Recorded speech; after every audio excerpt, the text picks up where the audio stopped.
Hi guys. All right, we are back with our shared read aloud. How full is your bucket? And remember last time we left off and we were on chapter 2, Ditch the Dipping. Remember to follow along in your book. Use your finger. You can track the words. That way you don't lose your place. I have to do that as a grown-up because I do have something weird with my eyes every once in a while where they focus really hard and then they go, whoa! And so I definitely have to follow along so I don't lose my spot. There are many ways that kids dip from each other's buckets. Making someone feel left out on purpose is one of them. Mia knows that feeling very well. Now, when we see this little asterisk, that means that there's something important that they want to tell us. And I don't see a footnote. My guess is that Mia's name has been changed. Usually that's what that means when they have a name with a little, it's called an asterisk right there. That means that it was changed just so that her name is protected in this book. At school, some of the students in my class were laughing and whispering about me behind my back, said Mia. Then they started ignoring me at recess. I felt left out. One way that Mia dealt with the problem was by reaching out to other kids who were being excluded. A couple of kids told a girl that she couldn't be in their group, said Mia, so I asked her to be in my group. Well, that was nice. What Mia experienced is called exclusion. Experts say that exclusion is one of the meanest ways that kids bully each other. Its purpose is to make a kid feel like he or she is alone and has no friends.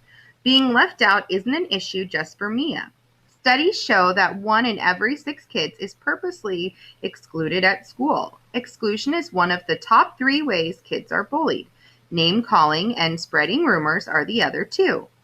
Bullying is any unwanted aggressive behavior that makes someone feel ashamed, excluded, or threatened on purpose. I know that our counselor, Mrs. Heeb, has talked to you about this and how bullying is one-sided. It's definitely unwanted. And so think back to those lessons when the counselors come in. I know that seems like a long time ago, but I know that she's talked to you about that too. A bully's goal is to be in charge or have power over someone. He or she often uses an angry or aggressive tone of voice, physical strength, embarrassing information, or popularity to harm others. This behavior is often repeated over time in an attempt to hurt someone. So, and that was another thing I know that Ms. Teep always talked about was that it was one-sided and that it kept happening over and over again. It just wasn't a one-time deal. Playful teasing is different from bullying. It's a way of communicating with your friends. It's not meant to harm or control anyone. You and your friend may say funny things about each other for laughs, correct each other's behavior, or encourage each other to get better at an activity. For example, your friends might joke about the silly shirt your mom made you wear to school, and you think it's silly too. But if the teasing becomes hurtful and you ask your friend to stop, a good friend will stop. So that's not bullying. If it happens just once and you say, please stop, I don't like that, and they stop, then that's fine. That happens. But sometimes playful teasing can get out of control and become bullying. This can happen if the teasing becomes mean-spirited and is done over and over to the same person.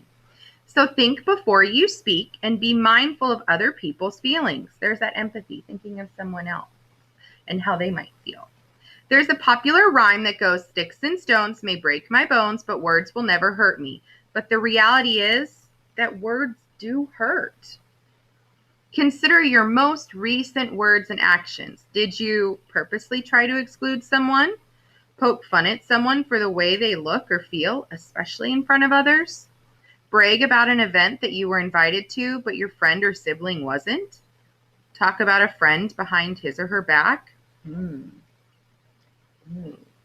is good to think about. I'm thinking right now.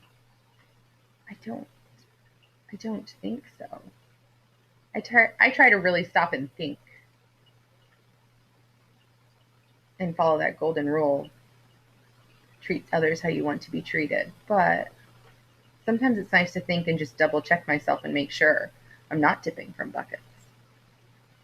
If so, try to push the pause button in your head next time. I like that.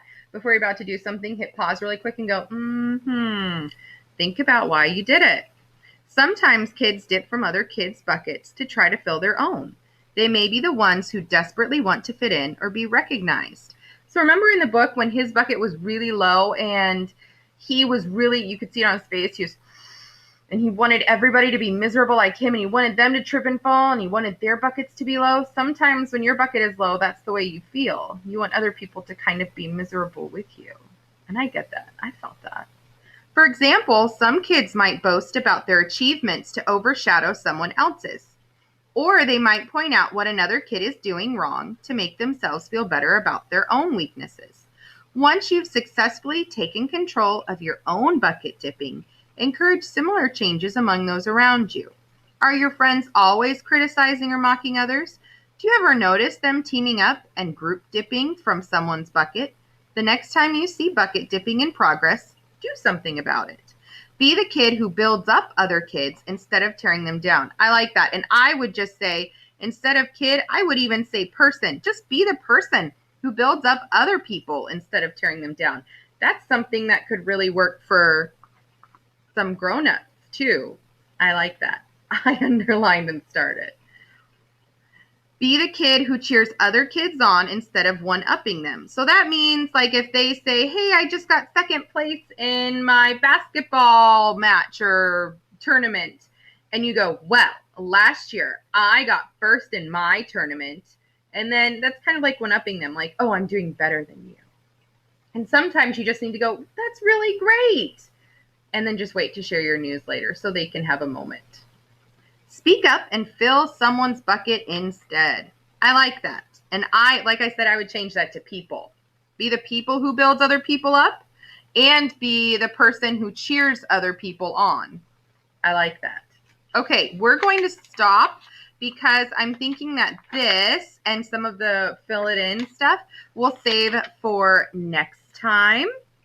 And you can kind of spend a little bit more of your time thinking, am I dipping today or am I filling a bucket? And maybe you could go and fill someone's bucket. I know reading this book makes me want to go and fill everybody's bucket and makes me really think about, maybe I need to go fill a bucket today. All right, guys. I will see you next time. Get a drink of water, take a little break, get your eyes away from the screen, go look at something else. I miss you.